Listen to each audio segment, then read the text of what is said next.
Joined now by Admiral James Stavridis, retired United States Navy four-star admiral, former Allied Supreme Commander of NATO. Good morning, Admiral. How are you?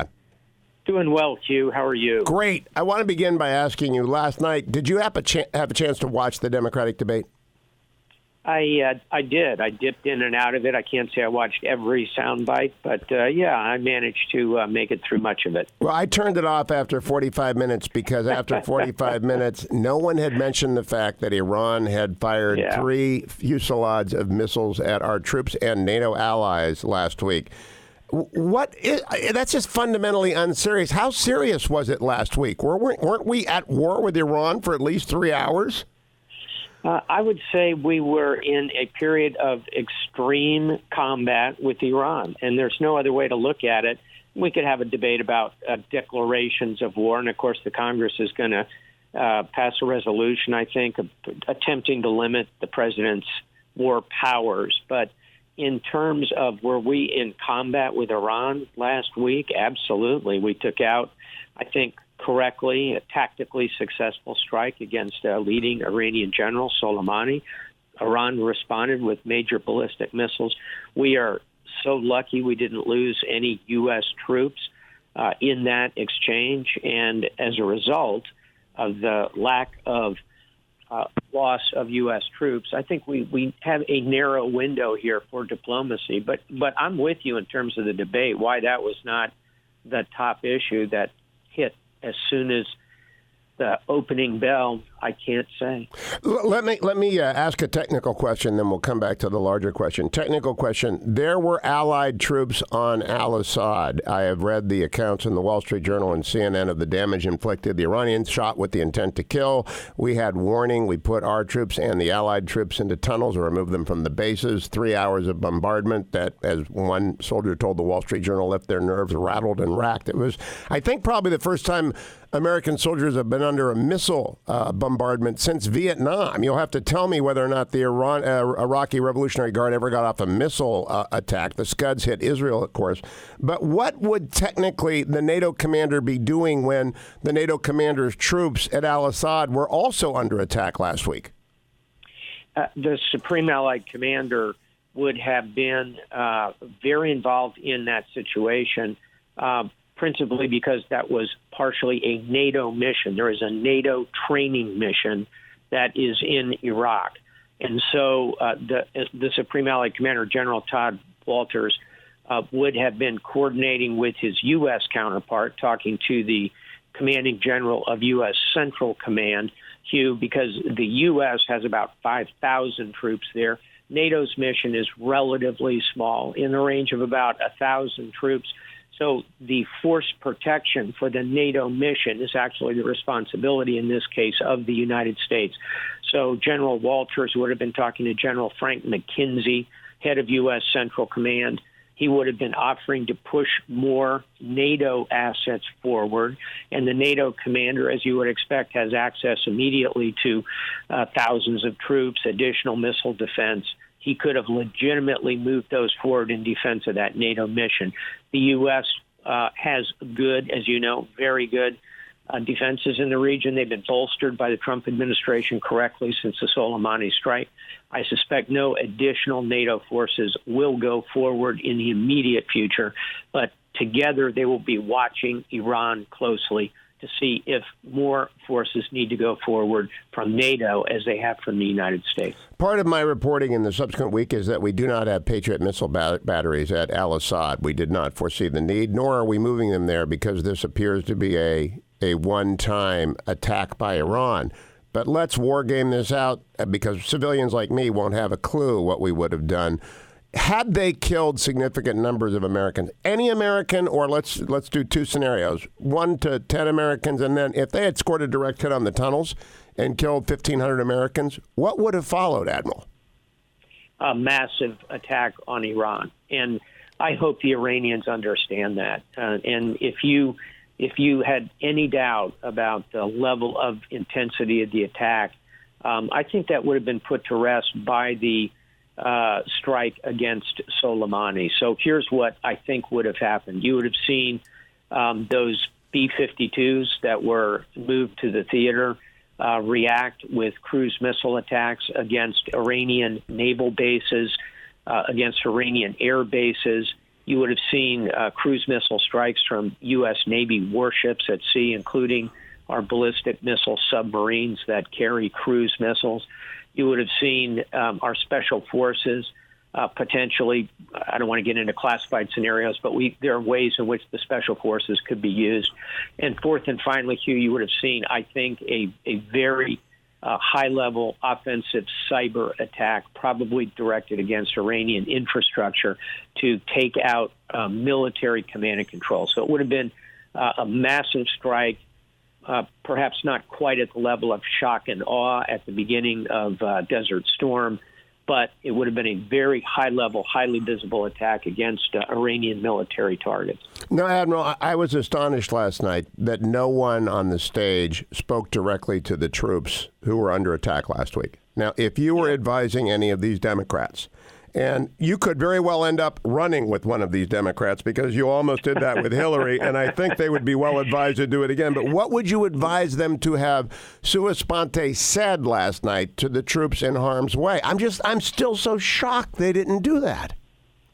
I think all of them would have been well served at some point to turn to the camera and simply say to all of the U.S. military who are operating forward in the world today on our behalf, thank you. And Hugh, another wonderful grace note would have been to say, and to all the American families here in this country who are supporting those servicemen and women forward, thank you as well for your service in these very turbulent times. We did not hear that. We are poorer for not having heard that kind of sentiment expressed. But though it will help them politically, I hope they internalize that, Admiral, and begin, I told Governor Romney's team after his acceptance speech in 2012 that I think the election was lost when he did not, in his acceptance speech, mention that there were American soldiers, sailors, airmen, and Marines deployed around the world at the beginning of it. It's the first time I've ever seen that. It was a mistake. And I just think that we've lost, and maybe you can comment on this, civilians have lost awareness that Americans are forward deployed. They're not aware of the ships in the Persian Gulf. They're not aware of the submarines off of China. They're not aware of soldiers stuck on Diego Garcia or in Djibouti. They're not aware of any of this. Indeed. And the numbers are really still very significant all around the world. And we can have a debate as to whether we have too many troops forward. I don't think we do. Currently, we have perhaps a total of 30,000 troops spread across the Middle East. We have about 12,000 in Afghanistan. We have about 40,000 in Korea. We have about 50,000 in Europe, and then other catchment basins, Japan and other places. Those troops are forward for us, and they are a deterrent that prevents other nations from extreme adventurism. And the reason Iran is not dominating the Middle East and overrunning Saudi Arabia and controlling all of the world's oil is simply because of U.S. troops forward there. The reason North Korea has not launched an attack on South Korea at some point over the last couple of decades is because of those troops. The reason Russia, particularly in its incarnation as the Soviet Union, did not ultimately attack Europe in the heyday of the Cold War is because of those troops. And their mission continues, and we ought to honor their service deeply. And by the way, Hugh, we ought to also, in this regard, honor our diplomats who are forward. Yes. Our CIA officers, our officers of USAID who are working very hard on the soft power side of the equation. There are so many Americans who are serving this country forward, and they deserve our gratitude, and their families deserve our gratitude as well. National Security Advisor O'Brien on Meet the Press with Chuck Todd this weekend said that had the attack on the embassy in Baghdad succeeded and they had breached the perimeter, there would not have been a replay of Tehran 79 Benghazi in 2012. In other words, live fire would have been used and those invaders would have been repelled by the Marines there. And we reinforced with a Special Army Company, Special Marine Company. Do you favor that rule of engagement, that attitude, Admiral? And ought to have been asked last night of the candidates, what would you do in the event of attacks on embassies breaching the rules of engagement?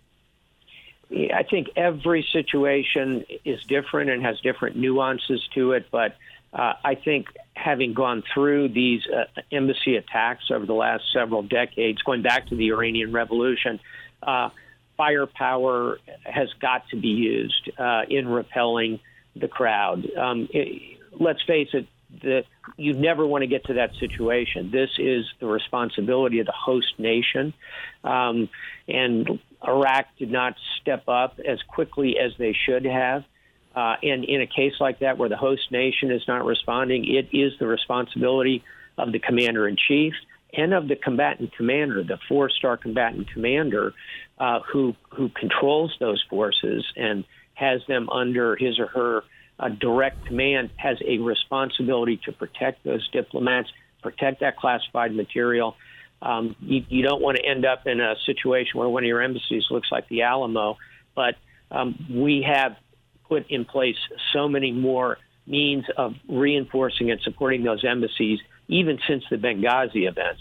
So I think that as a last resort, using absolute force against those who are trying to come through an embassy is necessary, and we have the means to back that up. Let's hope we never get to that point, because such a force could be overwhelmed, and you could end up with an Alamo-like situation, which would be disastrous for all sides. Last question, Admiral. I've been watching the Iranian regime for 40 years, since being in San Clemente with Richard Nixon in 1978 and 79 when the Shah fell. And I believe they are at its weakest point in 40 years, and shooting down a civilian airliner now with 2 missiles, et cetera. You've been watching it with access to classified information as a warfighter.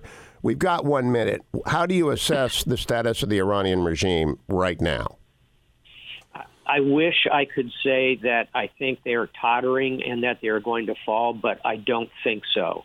However, you are correct that compared to where they were 5 years ago, compared to where they were 20 years ago, they are weakened, and they're in a position where they are having to use all the means of repression.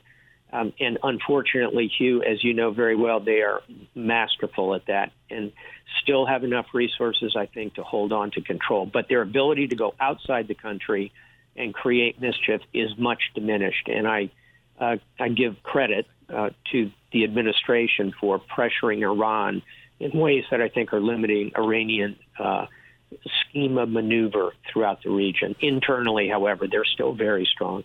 Admiral James Stavridis, always a pleasure. Thank you for joining me, Admiral. Follow him at Admiral Stav online, admiralstav.com. Thank you, Admiral.